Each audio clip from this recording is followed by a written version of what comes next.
Hola y sean bienvenidos a un video más. Estoy bien emocionada.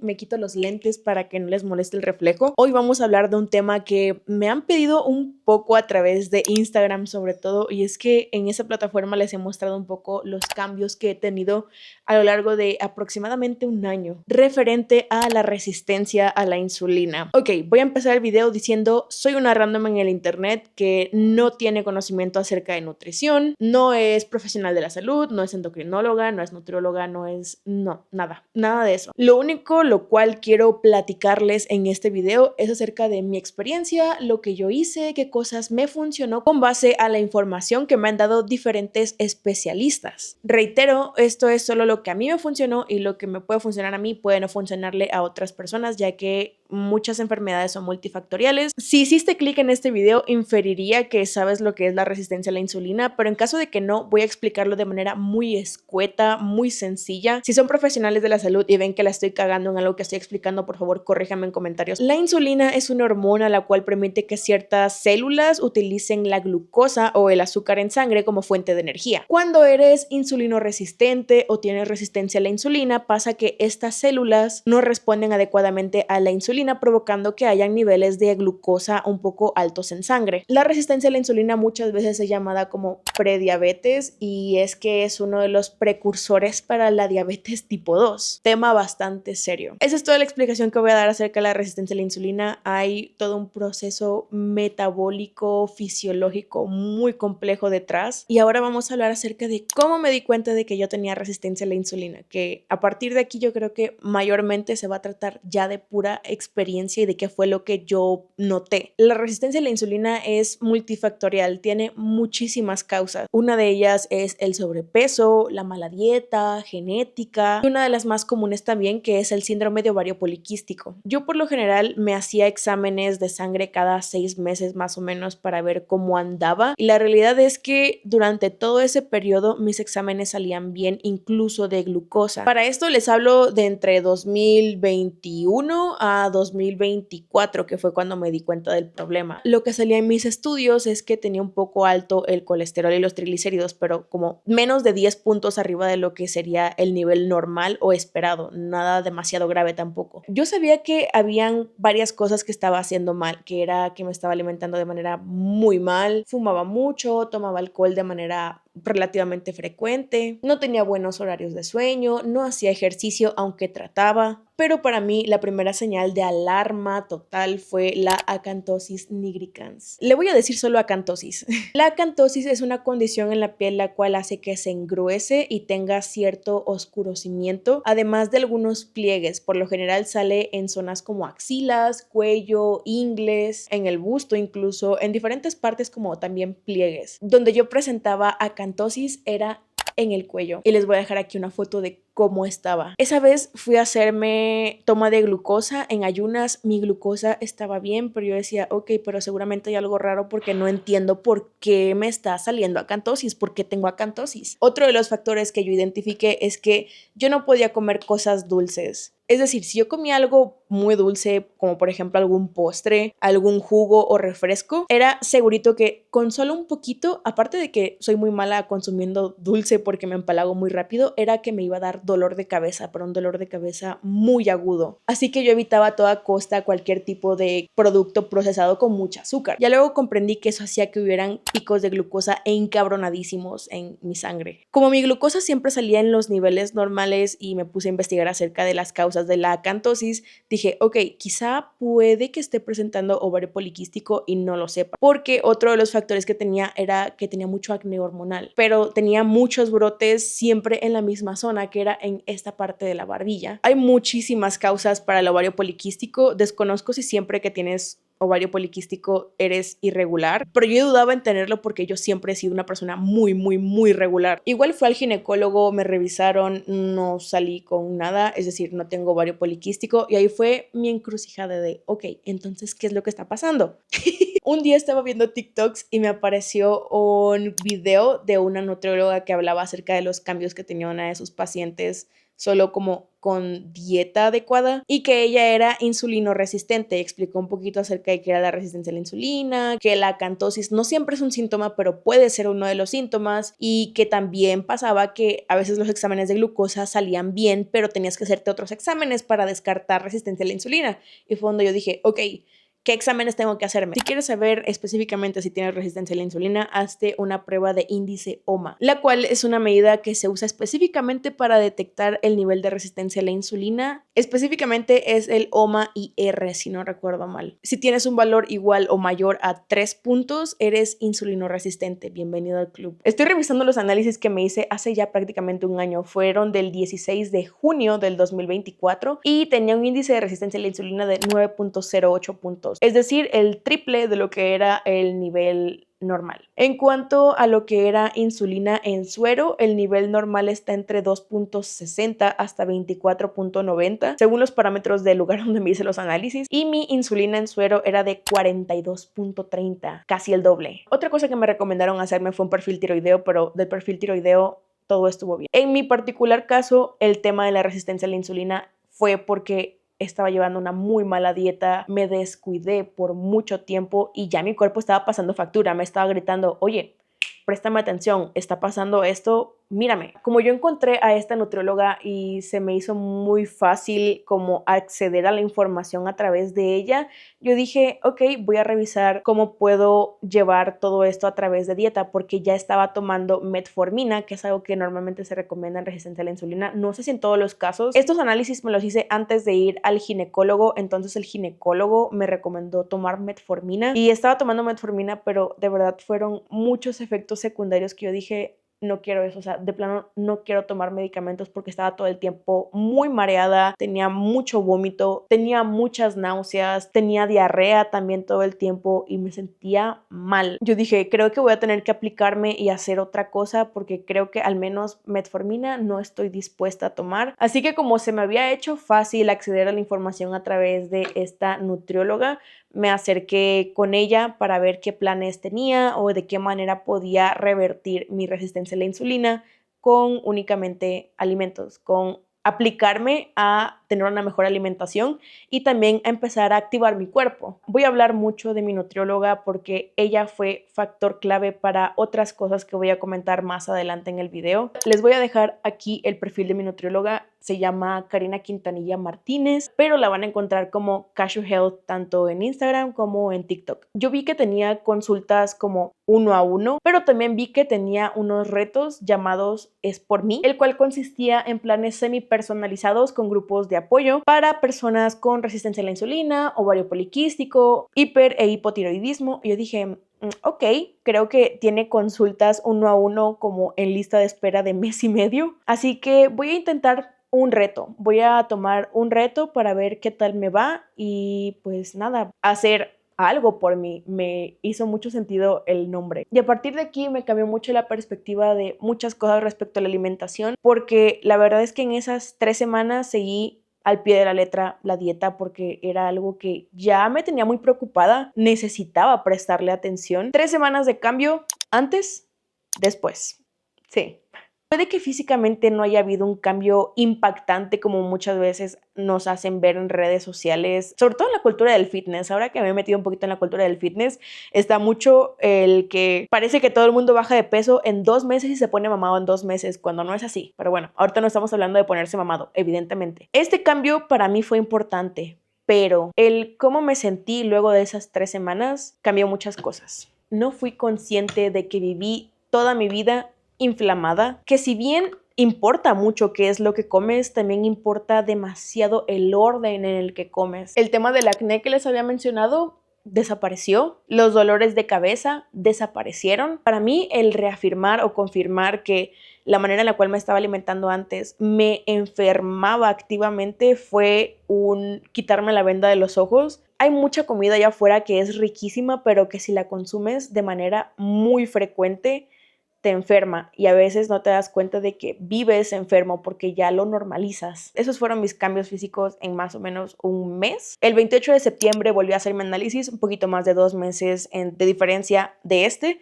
y mi nivel de insulina en suero era de 12.30, ya estaba en el nivel normal, y mi índice de resistencia a la insulina estaba en 2.78, ya en nivel estable. Había revertido la resistencia a la insulina y ese es un tema que me parece muy importante. Muchas personas, incluida yo en ese momento, creíamos que la resistencia a la insulina es algo que se puede curar, poniéndolo en un ejemplo burdo, como si fuera un dolor de cabeza donde nada más te tomas una aspirina, pasa el efecto y ya no vuelves a tener dolor de cabeza. Pero la resistencia a la insulina no es algo que se cure, como es una afección metabólica que tiene relación con factores ambientales, genéticos, de actividad física y de alimentación. Puede tratar y revertir a valores normales, pero en cuanto te descuidas de manera prolongada, va a regresar. Por lo que yo tengo entendido, si reviertes la resistencia a la insulina pero vuelves a los mismos hábitos que te llevaron justamente a tenerla, eventualmente volverás a desarrollarla. Al inicio fue duro verlo de esa manera porque fue como un, ok,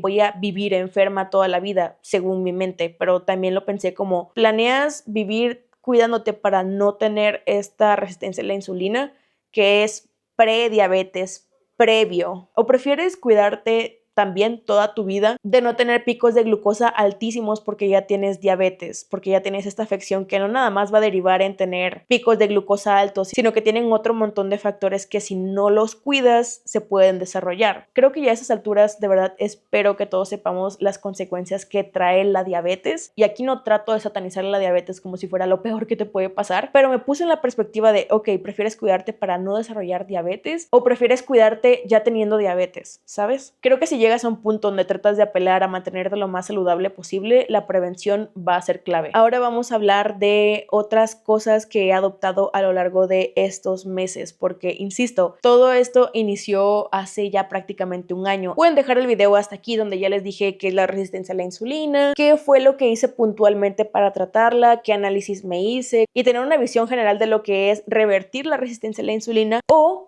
si deciden quedarse. A partir de este momento vamos a hablar acerca de peso, imagen corporal, ejercicio y cosas un poco más puntuales que me ayudaron o que yo aprendí durante este año. Trigger warning, vamos a hablar de todos estos temas que están viendo en pantalla. Primer punto que analizar. La verdad sí me da un poco de pena que estas imágenes están saliendo al internet, porque para mí toco una fibra sensible que es mi imagen corporal, pero si lo veo como esto es algo que de verdad me habría encantado que alguien me dijera en ese momento, y espero que te sirva a ti, lo voy a hacer y te voy a mostrar las fotos. Y es que no solamente era sentir que algo andaba mal, era acantosis, era pigmentación en las axilas, era pesar casi 100 kilogramos. Cuando tomé cartas en este asunto estaba pesando 97 kilos, el cual es el mayor peso que he tenido en toda mi vida. El día de hoy estoy pesando 76 kilos. Una de las cosas que creo que han sido mi mayor inseguridad es mi espalda. Hace un año, el día de hoy. En este año no solo he bajado 21 kilos, que la realidad es que el peso es lo que menos me interesa, es decir, el número tal cual en la báscula es lo que menos me importa. Les paso el dato por si no lo conocían. Si son de México y tienen cerca un Salud Digna, ahí hay consultas nutricionales. En mi experiencia no son tan buenas las consultas nutricionales, o al menos para resistencia a la insulina no las recomendaría, pero lo que sí me parece rescatable de estas consultas es que tienen composición corporal. ¿Conocen estas básculas que se llaman InBody? Las InBody te hacen una composición corporal y te muestran no solamente cuál es tu porcentaje de grasa, no basadas en el IMC, que el IMC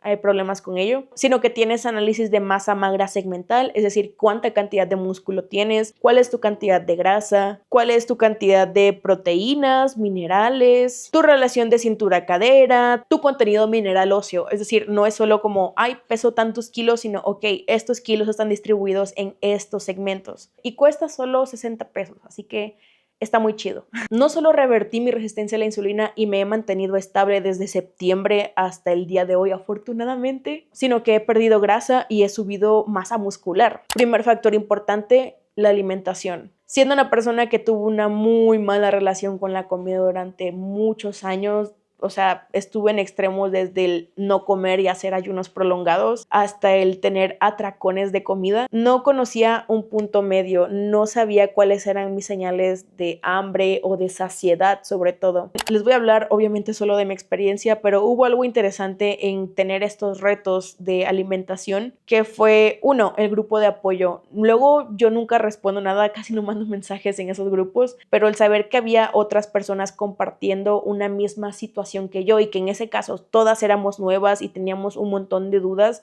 fue algo que me favoreció. Y ahora lo veo y digo, ¿por qué no podía dejarme vivir libremente aún a sabiendas de que estaba haciendo algo para tratar de mejorarlo? El estar constantemente sintiendo que tienes que vivir con pena. Otra de las cosas que siento que fueron muy sanadoras para mí es que yo en estos retos me di cuenta de que no tenía que comer como exactamente lo mismo todo el tiempo para poder revertir mi resistencia a la insulina. Algo que yo he notado particularmente de las personas que hablan de la resistencia a la insulina es que satanizan por completo los carbohidratos. No me refiero a que cosas como la dieta cetogénica no den resultados, pero creo que sí existe un mensaje de carbohidratos, elimínalos, todos.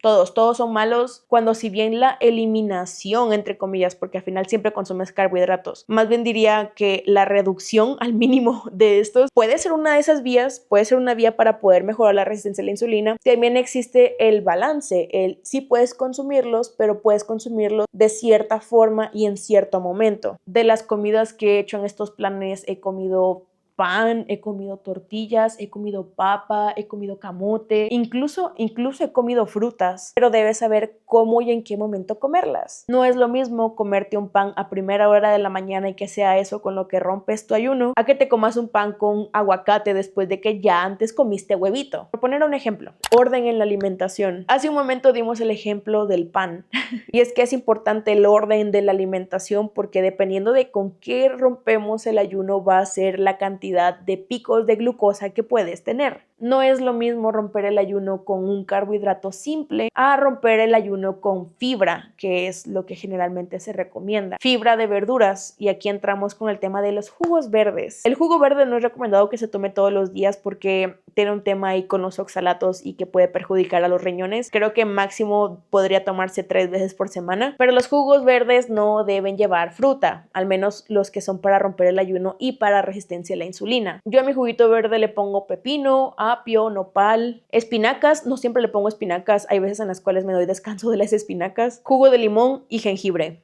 A veces también les pongo hierbabuena, pero es dependiendo de si me gusta. ¿Qué hago los días que no tomo jugo verde? Rompo mi ayuno con verduras asadas. Y si me siguen en Instagram, probablemente ya están enterados del mame que tengo con las calabazas asadas. Fibra de verduras, proteínas, cereales o carbohidratos acompañados casi siempre de una grasa saludable. Naturalmente se espera que tengamos un ayuno de 12 horas. Ayuno es el momento en el que dejaste de consumir alimentos hasta el momento en el que vas a empezar a consumir alimentos otra vez. Un ayuno natural podría ser que dejas de comer a las 8 de la noche y tu próxima comida, tu desayuno, romper el ayuno, es a las 8 de la mañana. Eso sería el ayuno natural. ¿Qué estoy haciendo ahora? Estoy haciendo ayuno de 16 horas y 8. Ahí existe un tema acerca de que el cuerpo entra en cetosis y otras cosas que no creo ser la persona indicada para explicar. Y los horarios que yo acomodé es: mi última comida es a las 6 de la tarde y mi primera comida del día es a las 10 de la mañana. En ese tiempo de 6 de la tarde a 10 de la mañana transcurren 16 horas en las que no consumo alimento. Miren, el tema del ejercicio fue uno de los que más me costó,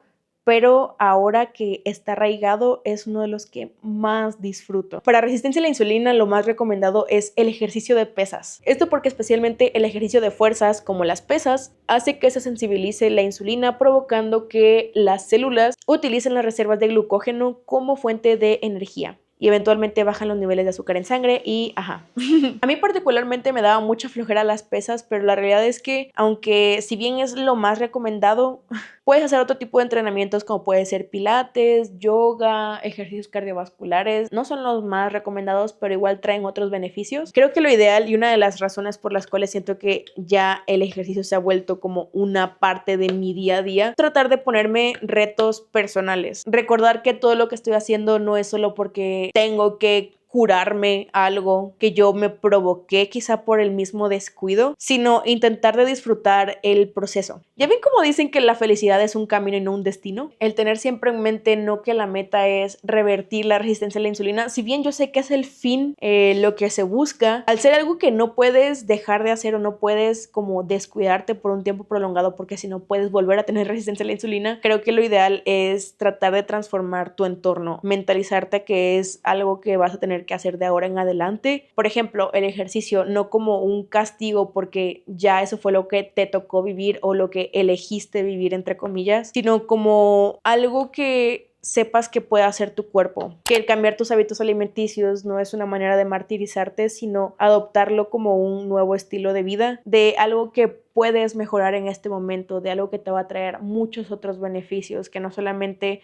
va a ayudar a que tus índices de resistencia a la insulina sean estables, de verdad va a haber muchos cambios en la energía. Probablemente al inicio, y fue algo que me pasó, tengas un poco de dolor de cabeza porque estás teniendo un proceso en el cual tu cuerpo está adaptándose a este nuevo cambio. Es probable que tengas mareos, es probable que llegues a tener ciertos dolores de cabeza, pero cuando te des cuenta de la diferencia entre el vivir todo el tiempo enfermo y no haber sido consciente de ello y darte cuenta de cómo es vivir mejor, siento que ahí podrías enraizarte. Hay muchas otras cosas que podría decirles acerca de mi experiencia, pero creo que lo más valioso para este video es tratar de responder las preguntas que ustedes tienen. Así que en mi Instagram, que si no me siguen, les voy a dejar por acá mi perfil para que vayan y me sigan. Hace algunas semanas les dejé una cajita para que me hicieran algunas preguntas respecto al tema de la resistencia a la insulina. Entonces, en estos momentos voy a responder algunas de esas preguntas de manera muy general y sin un orden. ¿Cómo te afectó emocionalmente la resistencia a la insulina? Creo que no se habla mucho de ello y es justo, sobre todo con el tema de la acantosis, me parece que muchas personas tienen el prejuicio de que quien tiene acantosis es que es una persona sucia o es una persona descuidada. Creo que a mí me conflictuaba mucho el hecho de creer que podía ser así,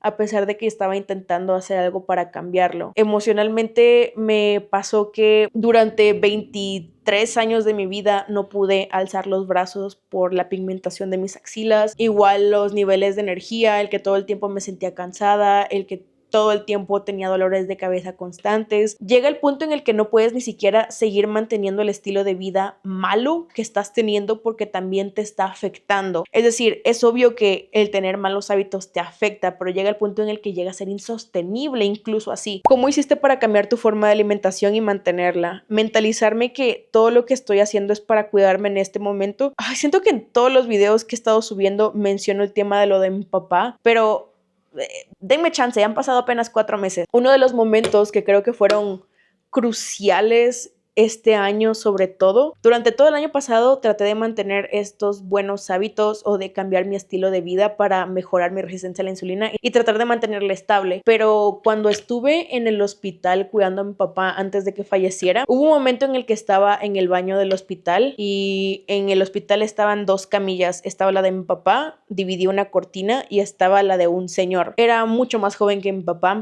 falleció a los 56 años, el señor probablemente tenía menos de 50 también. Y si no recuerdo mal, al señor le estaban poniendo una diálisis y tenía mala una pierna. Y hubo un momento en el que por el estrés que tenía me había encerrado en ese baño porque quería fumar. Tenía ya mucho tiempo sin fumar, pero me sentía demasiado agobiada. Y hubo un momento de conciencia donde me di cuenta de qué era lo que estaba haciendo, que estaba fumando en un hospital para empezar. Y fui consciente de lo que estaba sucediendo a mi alrededor también. Otro contexto rápido, si bien no satanizo la diabetes, sí le tengo un poco de miedo porque casi toda mi familia ha sido diabética. Algo que desde chiquita me pusieron en mente es: tú eres del costal de azúcar, así que no le pongas más azúcar. Era la manera de decirlo de mi abuelita, por ejemplo. Con mi papá, sobre todo, vi los resultados de lo que fue una diabetes mal cuidada. Entonces, el darme cuenta de que estaba a un pasito de lo que podía ser la diabetes y ver que estaba tratando de fumar en un hospital, no planeo hacer leña del árbol caído, pero ese fue un momento de lucidez donde dije: si quieres hacer algo por tu salud, tú decides hacerlo ahorita o en un estado ya más avanzado como lo es estar en la cama de un hospital. Si en estos momentos tengo el privilegio y la dicha de poder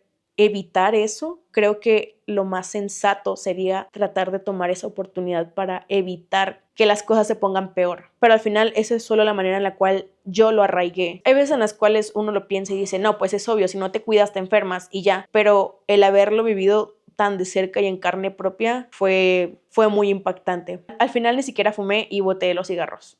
Esta pregunta es buenísima. ¿Cómo lidias con los antojos?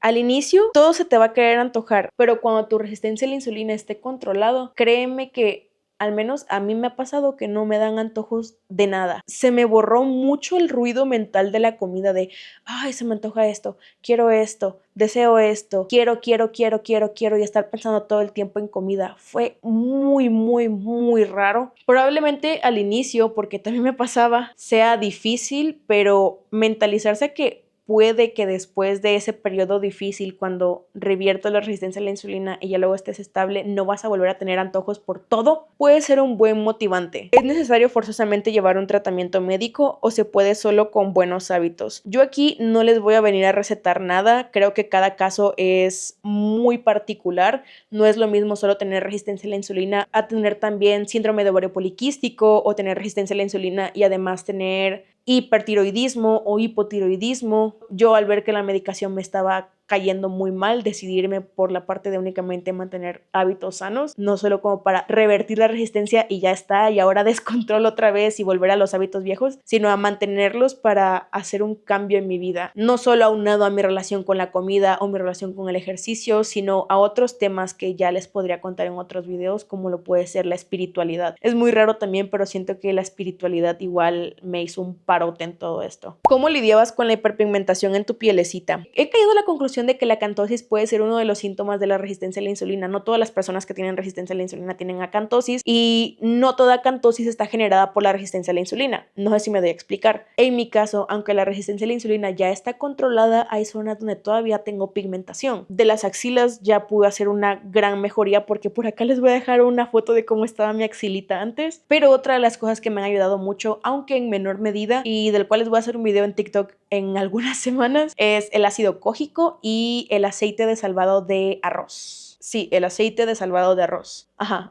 ¿Con una prueba de glucosa en el dedo se puede descartar? No, tendrías que hacerte una prueba de OMA, del índice de resistencia a la insulina. Ya que lo revertiste, ¿qué haces ahora? De verdad quiero mantener mucho foco en esto, y es que no es algo que simplemente se quite y ya y no vuelves a prestarle atención, sino tienes que hacer diferentes cambios en tu vida para mantener el que no vuelva la resistencia a la insulina. Pero así como se revierte, puede volver a desarrollarse, cíclico un poco. ¿Qué especialidad médica lo detecta? Si bien puedes confirmar con un estudio, yo les recomendaría que de preferencia vayan con un endocrinólogo. No tengo el dato de algún buen endocrinólogo porque yo no fui nunca un endocrinólogo. Yo solo dije como, pues ginecólogo, ver si tengo síndrome de ovario poliquístico, y si no, pues nutriólogo directamente. Respuesta un poco escueta pero concluyente: endocrinólogo. Y si tienen sospechas de síndrome de ovario poliquístico, porque van de la mano, la verdad, pues un ginecólogo también. ¿Cómo hiciste para no centrarte en perder peso con el tratamiento? El peso, que realmente debería llamarse masa, es solo cuánta masa hay en tu cuerpo, pero esa masa puede estar distribuida entre grasa, músculo, huesos. El peso no va a ser el determinante de si tienes o no resistencia a la insulina. Yo sigo siendo una mujer gorda, pero ya no tengo resistencia a la insulina. Deja que se asiente. De verdad, espero que esto les ayude un poquito. Traté de enfocarme únicamente con el tema de la resistencia a la insulina. Si luego quieren que les haga un video acerca de buenos hábitos, de todo el tema espiritual que ha estado pasando, un video acerca de ejercicio o de cualquier otro tema, por favor háganmelo saber en comentarios. Voy a ver cuál es la posibilidad de que hagamos alguno de esos videos, pero seguramente vendrá alguno muy pronto. No se rindan, y sé que puede ser un poquito desalentador al inicio el pensar que tienes que vivir toda tu vida cuidándote, pero si lo piensas, realmente cuidarse debería ser la norma y no al revés. Tu mejor o tu peor aliado va a ser tu mentalidad. Te vuelvo a mandar un abrazo. Muchas gracias por haber visto. Si me equivoqué en algo, si quieres complementar información, si quieres dejar tu experiencia aquí abajo en comentarios, es bienvenido. Me voy a encargar de que esto sea un espacio seguro para que puedas compartir tus vivencias y poder compartir lo que tú quieras compartir de manera segura. Muchas gracias y nos vemos en el próximo video, si así me lo permiten. Así que, adiós.